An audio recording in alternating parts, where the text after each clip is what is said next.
Hello everyone, and welcome back to the stream. It's been a little while, and we left off with some things the last time we had a stream. Some things we have to finish, some things we have to resolve.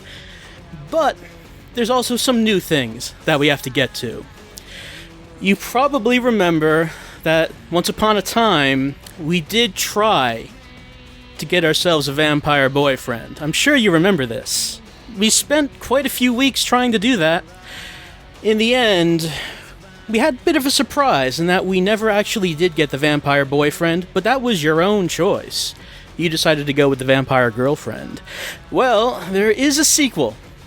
Strange Loves 2, yes, that there is a sequel to Vampire Boyfriends. You didn't think there would be, because who would? Yes, there is. Strange Loves Hex Boyfriends. Now, if you watched the test stream last week, you saw that I was trying to get this working. I had not as of yet. Works now. Thanks to Gerber on Twitter, who mentioned to me of an Android emulator for Windows called BlueStacks, which I'm using now to run the Android app, and it runs fine. So, we're playing Strange Loves 2. Some people saying that there is stream lag. I think that's just the reality of Twitch now, unfortunately. Twitch is, it seems like it's going downhill, I have to say. So we're gonna have to see how well this works. Of course, the stream has always relied on there being low latency, or as low as we can get it, because of the chat. But we're getting less of that now. I mean, I should say more latency. Less latency. So, we'll see how this works. Think of it as another test to see if this format is even possible anymore. Since, I'm not sure how well Twitch is going to work now for this format. Could I switch to Ustream? Come on! Ustream's like 10 times worse. Anyway, let's talk about that later. Right now, the thing we're talking about is Strange Loves 2. Hex's Boyfriends. Last time with Vampire Boyfriends, we were playing on Windows. It was released for Windows on Desura. Unfortunately, that was not the case with Strange Loves 2. I don't know, maybe it just did not sell on Windows. Maybe they just found there was no reason to release it on Windows. This time, it's been released only for Android and iOS. So, we're playing the Android version. Let's get started.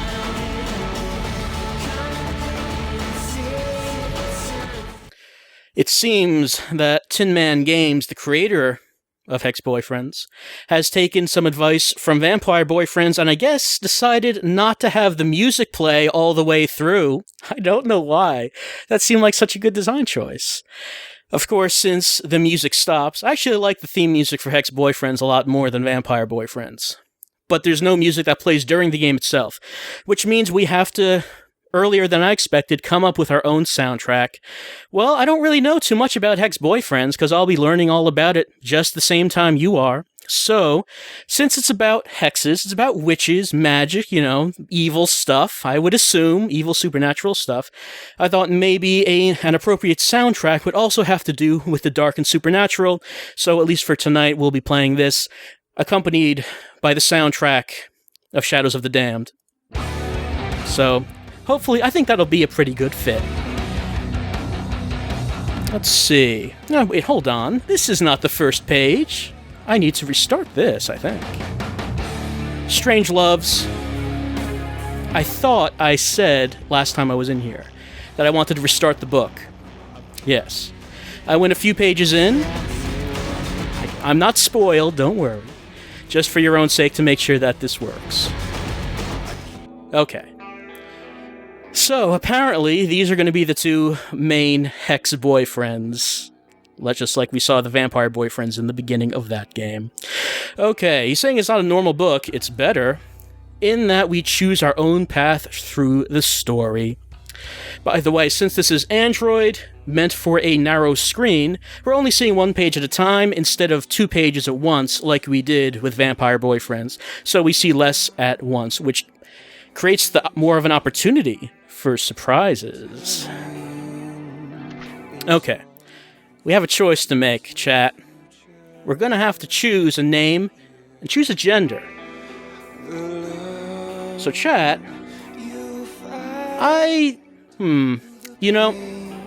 It is a choice that I think that we're going to be making at some point. But, I have to go with my heart on this one. I think that there's someone who needs a second chance at getting a supernatural boyfriend. Someone who meant well, but met her end very quickly at the beginning of Vampire Boyfriends. Oh, that's in caps lock, isn't it? Yeah. No. Does it... That's weird. Okay, there we go. I think Hoku-chan deserves second chance at getting the supernatural boyfriend. So I'm going to take the choice away from you, chat, because I have to go with my heart on this one. I really do think Hoku-chan deserves another shot at this. Hoku-chan was a gal, so we're going to go with that. We may get a chance to go with a guy later, if we need to do this again. Anyway, let's begin. Actually, let me see. Let me know, chat. Is the music too loud? It's kind of hard for me to tell. I think it's at a good level, but let me know if you're having difficulty hearing me as we're going through this. That aside, let's start the story. The spring air at Mountain State College is filled with laughter, playful yelling, and the sounds of students walking to class. Oh, it is too quiet? Okay.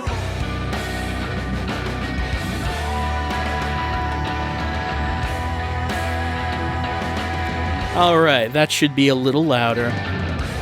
Undergraduates emerge from their dorms, relieved their breath no longer clouds in gray puffs in the air. The world is free of bulky winter jackets, gloves, wool hats, and the 3 inches of snow that appeared after winter's one last valiant gasp near the beginning of March. Along the quad, students are enjoying the first afternoon of mild weather in months. As you trek across the lawn, Mountain State's main quad, you duck as an errant football nearly clips your head. "Sorry!" calls a muscled co-ed. He scratches at his chest through his striped rugby shirt, looking only a little sheepish. "Nice reflexes," he adds.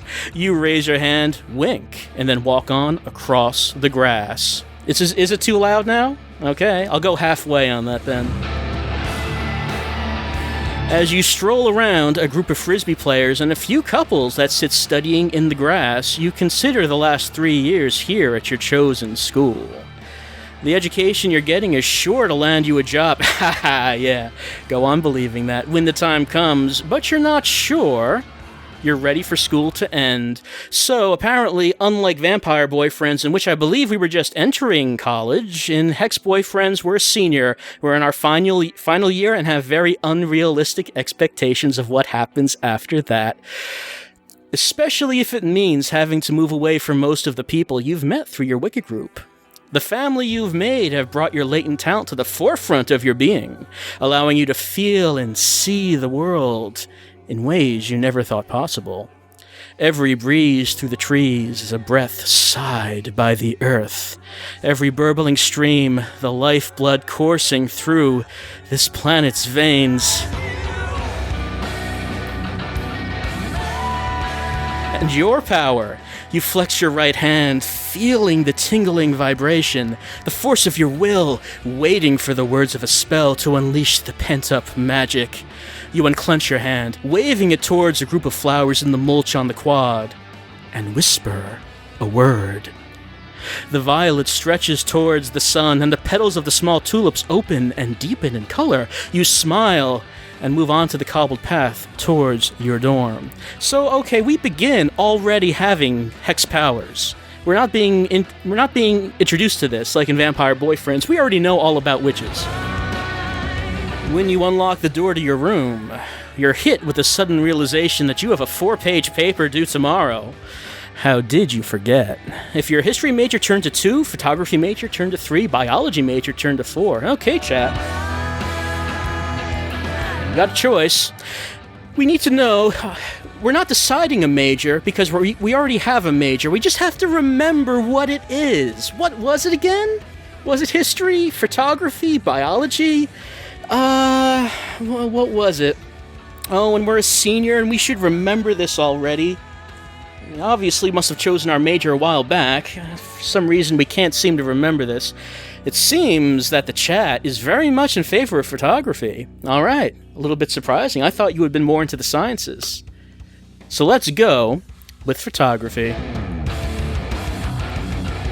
Your room is a single, the result of a long battle with student housing at the beginning of last semester. When your roommate had too many fuzzy navels and comes back from the bar only to puke all over your bed, which, by the way, you happen to be lying in, well, after that, asking to live alone seems like a fair request. Sitting down at your desk, you flip open your laptop screen, set up your textbooks, and start clattering away on the keys. A few hours later, you print off your essay on the importance of microfiche records for newspaper photojournalism before the age of digital records. Fascinating topic. The rush from finishing your paper fades away, and you feel relaxed and calm. This would be a perfect moment to practice summoning a spirit animal, if you say so. You've tried for months without success, but aren't ready to concede defeat quite yet. You take your moment to meditate cross-legged on your bed, palms down on your knees, eyes closed. Breathing even and deep, you whisper, Cos Canis. Suddenly, it feels as though a wind rushes through your room. Surprised, you open your eyes and watch as the whirling air coalesces into a being with a bluish, spectral hue. An ethereal wolf now stands in the center of your dorm room, staring up at you. You take short, shallow breaths and gape at the creature. Sit, you say, and nearly fall off your bed when the being obeys. It continues to look up at you, or at least you think it does. It's hard to tell. Its eyes are as dark as obsidian, with no visible pupil. Thank you for coming when I called. Would you like to go back now? You ask the creature. The wolf circles the room once, tendrils of blue smoke rising from its body. Then it sits again and fades from view. After a moment of sitting on your bed, you leap up and pump your fist in the air. All those months of practice and patience have paid off. As you fit your paper into your backpack, your cell vibrates in your pocket. The screen displays one mixed text from Rick. The text that just set up your phone was from Mike. You know Rick from your freshman days when you had Writing 101 together. Every time he handed in a paper, he made sure it included at least one paragraph relating the topic back to The Simpsons or the Powerpuff Girls. That's a great way to fail class. You've been friends ever since. He's incredibly cute with sandy blondish hair that always seems to fall in a perfect sweep across his forehead. You've always wanted to see if you could be something more, but he seems clueless as to your intentions. Mike, on the other hand, you met through your Wicca group. The first time you saw him, he was sorting his piles of spell ingredients into plastic Ziploc baggies, making sure that each was labeled with a black, permanent marker. You watched him for a while, then approached him and introduced yourself. Mike blushed when you told him you admired his attention to detail. As he ran his hand through his short, black hair, he asked for your number, and you obliged. However, this was months ago, all before his trouble with the Wiccans on campus. Oh, drama with the Wiccan Club. So both Mike and Rick are asking you to hang out in the next hour. You suppose that you have the time. It's about 2 hours until the Wicca meeting at Mara's house. So do we blow off Mike, our fellow Wiccan, and hang out with hilarious Rick? Or do we decide that humor can only get us go so far and go chill with soulful Mike instead? What do you think, chat? Do you think that perhaps with number one, we'd like to hang out with someone who could make us laugh? We like humor. We like to feel good. Or do we think that maybe we need to leave childish Rick behind? Life is not just all about laughing and comedy. And go hang out with someone who can feel more in touch with the world and his soul.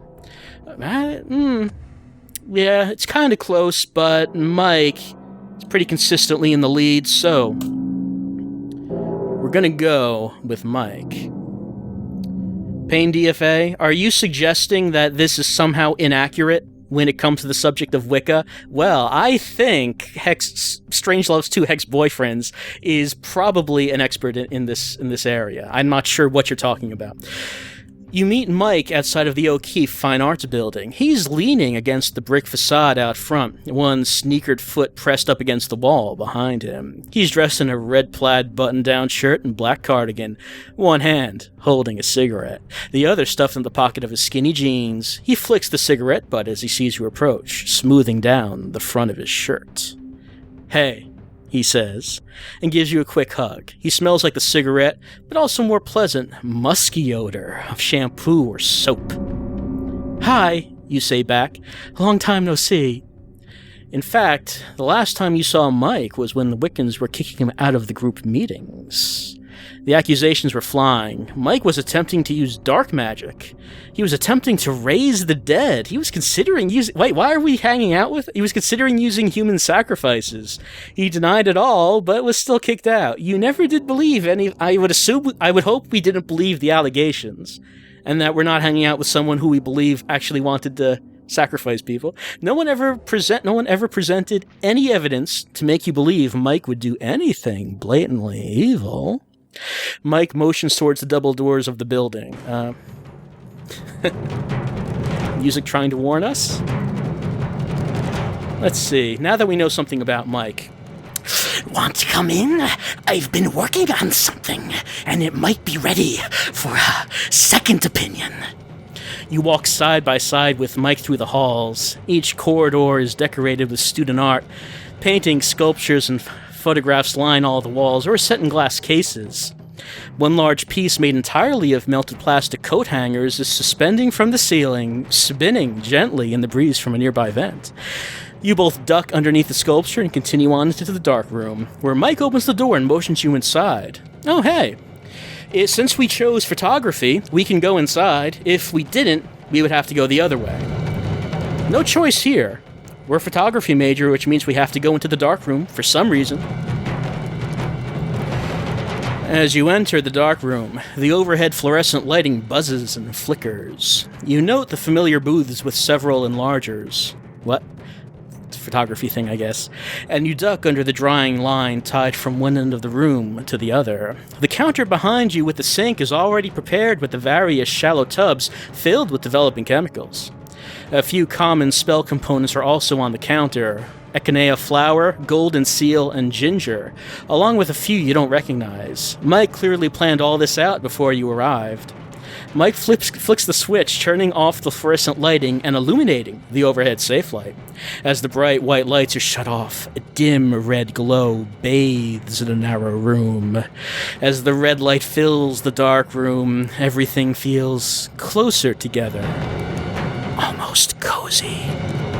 Moving closer to the counter, you realize that one of the tubs is filled with a dark liquid, one that certainly isn't used in regular photo development.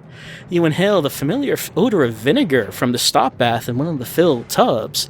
There's another scent in the air, though, one you don't recognize. "What's this in the stop bath?" you ask Mike, turning to look at him over your shoulder. Mike moves to stand beside you. "It's blood." Your eyes snack back to the filled tub. Blood? One never uses blood, unless... The entire situation reeks of black magic and dark ritual. Could all of the rumors about Mike and the accusations at the Wicca meeting have been true? Well, we get a choice, chat, if we want to hightail it out of here. Or if we want to stick around. Because Mike's our friend, right? He's our friend. We want to stick around and see what he's up to. Obviously, all of those charges were completely false. Nothing holding them up at all. He obviously has a very good, legitimate, non-evil reason for having a tub full of blood in here. You obviously agree, because you say you want to stick around, so let's do that. Mike notices the look on your face and waves his hands in front of his chest. Hey, hold on. It's just pig's blood from the butcher shop. It's not human blood. I'm not a psychopath. You arch one eyebrow. Good to know. Color me intrigued. Now, what are you up to? Mike smiles at you. With a flourish, he takes the spell components next to the stop bath and drops them into the liquid in the last bin. They dissolve instantly, hissing and bubbling. After a quick swirl with a pair of tongs, Mike removes a photo from the next tub over. What you assume to be the tub of Developer, he places the photo into the blood-infused stop bath mixture. Stepping back a pace, he gives the photo a minute to rest, pushing it underneath the liquid with the tongs. Finally, he pinces the photo paper up out of the concoction, lets it drip for a moment, then use the clothespin to clip it to the drying line. You step closer to inspect the photograph. It's a profile shot of a rose. Beads of moisture line its petals, and a ladybug crawls up its stem. The contrast between the sharp, clear focal point on the rose and the out-of-focus background is close to perfect. "This is great work," you say to Mike. Thank you. I'm not done yet, though. Give me one more moment. He gently moves you aside and stands in front of the hanging photo. Closing his eyes, he begins to whisper a spell. His voice is so soft that you can't make out the words. Then, slowly, Mike brings his hand upward and reaches into the photograph. Your eyes widen as his hand disappears up to the wrist. His face grimaces for a moment, lines of concentration creasing his forehead. You gasp as he moves his arm back and the hand emerges, holding the rose from the photo. It's a real rose. Thorns, ladybug, and all. Okay, now we get a picture of him. Mike takes a slight bow and presents the flower to you. You accept it from his hand, avoiding the thorns and trying not to crush the ladybug. You place your nose to its petals and inhale its sweet fragrance. The ladybug crawls over one of the leaves and takes flight, landing on the shoulder of Mike's cardigan. This is an incredibly powerful spell. You're very impressed.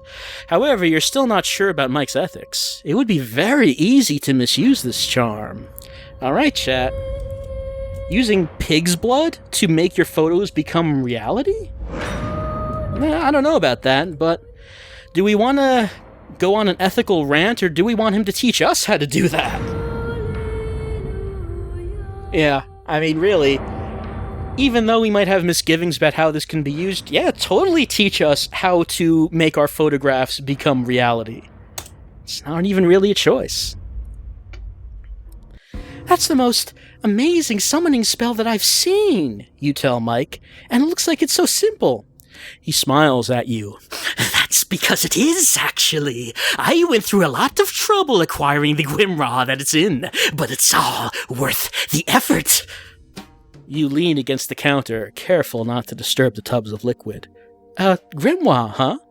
Now, I know what you're going to say, Mike says, his eyes narrowing. But this is my choice. I know what I'm doing. The fools of the wicked group of yours seem to think I don't have a clue. You hold your hands up. Easy, killer.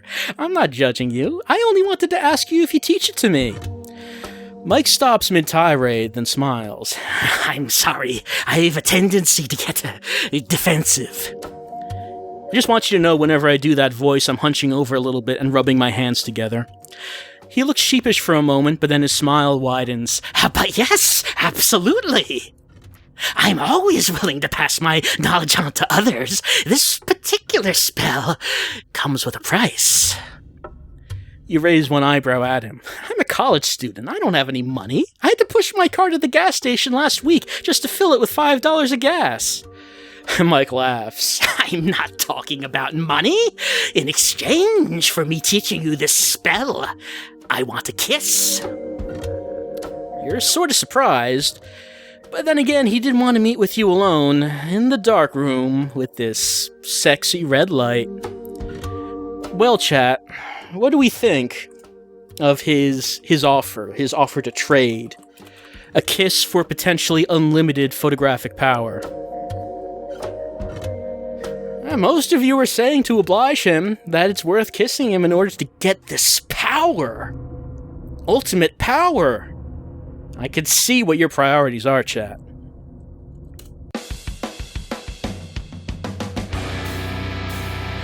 Mike, you say, stepping closer to him. You gently grab him by the lapels of his button-down shirt and pull him closer. You don't have to bribe me to get a kiss. You pull him all the way in, bringing your mouth to his. Your tongue brushes his bottom lip. His arms wrap around your waist, bringing you close against his body. You put your arms up around his neck, pulling him even closer. When you both stop to breathe, he winks at you. I wish I had known that before I decided to share the spell with you, he says. You smile. It's too late. A deal is a deal. You owe me one summoning spell.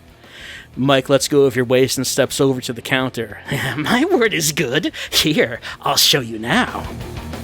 I just want to say this soundtrack is fitting this game much better than I actually expected it was going to. You lean over Mike as he writes everything down on a sheet of paper. Hey, this is actually a fairly easy spell. I just asked you to come to the darkroom so we could be alone. He blushes up as he looks up at you. Maybe I shouldn't have said that.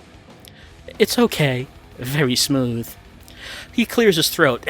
Anyway, my point is that it's not necessary to develop the picture the way that I did. That was for the ambiance. All you really need are the spell components on a photo, as well as a tub to submerge them in. You didn't need the pig's blood to begin with? That seems kind of like an odd item to get if you didn't actually need it. He hands over the scribbled list of ingredients. You start to scan the list, but then happen to glance at the darkroom clock. Mike, I have to run. I'm going to miss the Wicca meeting. He snorts. You're still hanging out with that group of amateurs? Hey, you say. I had a nice time. Don't ruin it by talking smack about my friends. I apologize. I didn't mean to offend you. It's just that you do know that you're at least twice as powerful as any of them. They benefit more from you being around you than you do from being around them. I'm aware. He frowns, his forehead creasing into gentle lines. I offended you. I'm sorry. Let me walk you over to the meeting. Well, chat, what do you think? Do we want to? I mean, we did. I mean, if we were going to walk away from Mike, I would expect we would have done it by now, right? Asking to walk us to the meeting is the least weird thing that's happened so far. Yeah, it seems like most of you are saying that we should accept his offer. It's a bit closer than the other votes, but yeah, you're saying we should go with that. You sling your backpack over your shoulders and grasp Mike's hand. All right, walk with me. The fresh spring air outside is a welcome difference from the sharp vinegar scent of the darkroom. Mike removes his cigarettes from his shirt pocket and taps one out. He turns away from the breeze and cups his hand over the tip as he sparks his lighter. It's a beautiful day. We're all out in this fresh... Oh, wait, no, that's us talking. It's a beautiful day. We're out in all this fresh mountain air, and you're gonna smoke? You ask him. Mike tucks the cigarette pack back into his pocket. I'm a city boy. I miss exhaust fumes and rotting garbage. He smiles and places his hand back into yours. I'll blow the smoke away from you, though. I don't want to foul your fresh air. He takes a long drag on the butt and exhales over his head, sending the smoke whirling away on a gust of wind. You walk down Drew Drive to Mara's home, where the Wicca meeting is held every week. She lives with her roommates in an old Victorian-style house. The paint is peeling, the porch is missing a few slats, and the stairs leading to the door are crooked with age and rot. Somehow the place is still standing. Mara has mentioned that the rent is, obviously, cheap. As you and Mike reach the end of the winding gravel driveway of the house, you stop and notice two of the hottest members of the group, Theo and Devin, conversing together on the end of the porch. You're pretty sure that they've both been vying for your attention. Devin always needs help sorting through his spell components, and Theo seems to need pronunciation tutoring for spell words that he already knows. Theo was resting his lean, athletic body against the porch railing, and Devin's stocky, muscled frame is resting against the side of the house. They seem deep in conversation, and their backs are still turned to you. You haven't been noticed yet. So, alright. Maybe we're trying to impress these two, because we have the choice of either bidding Mike goodbye and going up to the house alone, or hang out with Mike a little longer so they see him with us. Which way are we going to go with this chat? It's a bit more even this time than it was before. Though it seems like number 2 is taking the lead. You want those guys to see us with Mike, maybe to make them a little jealous. I don't know. Maybe that's what we're doing. All right.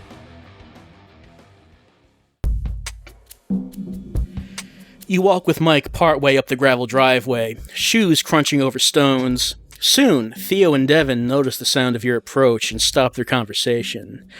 As they turn around and see you walking and holding hands with Mike, both of their faces darken. When Mike was kicked out of the Wicca crowd, you recall that Theo and Devin were 2 of the strongest proponents for his expulsion. Maybe you should bid Mike farewell before they noticed his presence. Well, too late now. You stop, the gravel of the driveway grinding under your shoes. I think if you go any further, there might be some unkind words.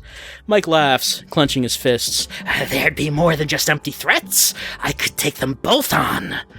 With magic, sure, but not if they decide to pound you into the ground. You release his hand, stand on tiptoe, and give him a kiss on the cheek. I'll talk to you later. Thanks for walking me over. He pulls you into a quick hug, squeezes, then releases you. Let me know when you get tired of these jokers. He aims his middle finger at the 2 men on the porch, chuckles, then crunches back down the driveway. For a moment, you watch him leave, then continue your way up to the house. Theo was red in the face by the time you reached the top of the warped porch steps. What are you doing with that guy? He says, almost yelling. You narrow your eyes. Watch your tone. What business it is of yours who I spend time with? Theo grabs the porch railing with both hands, squeezing until his veins look like they're going to pop through his skin. It's none of my business, no, but he is insane. Don't you remember? He was messing around with black magic, the darkest of the dark. We didn't kick him out because he was creating sunshine and puppy dogs. You fold your arms over your chest. He's cute. You were just hanging out. Theo shoves himself away from the porch railing and levels a finger into your face. He's evil, and you're a fool. He leaps the porch railing in one smooth motion and stalks down the driveway, kicking at stones as he goes. Devin watches him leave.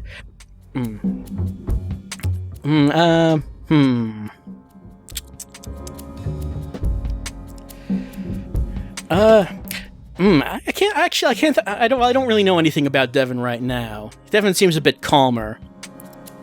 Actually, we've gone for about a half an hour, so maybe it's about time to stop the stream for a few minutes right now. Take a little break. And when we come back, we'll continue on with Strange Love's Hex-Boyfriends. See if we can get an ending, see what happens. And, see if maybe we find a Hex-Boyfriend tonight. Or maybe we might have to wait for some other time. Be right back in a few minutes.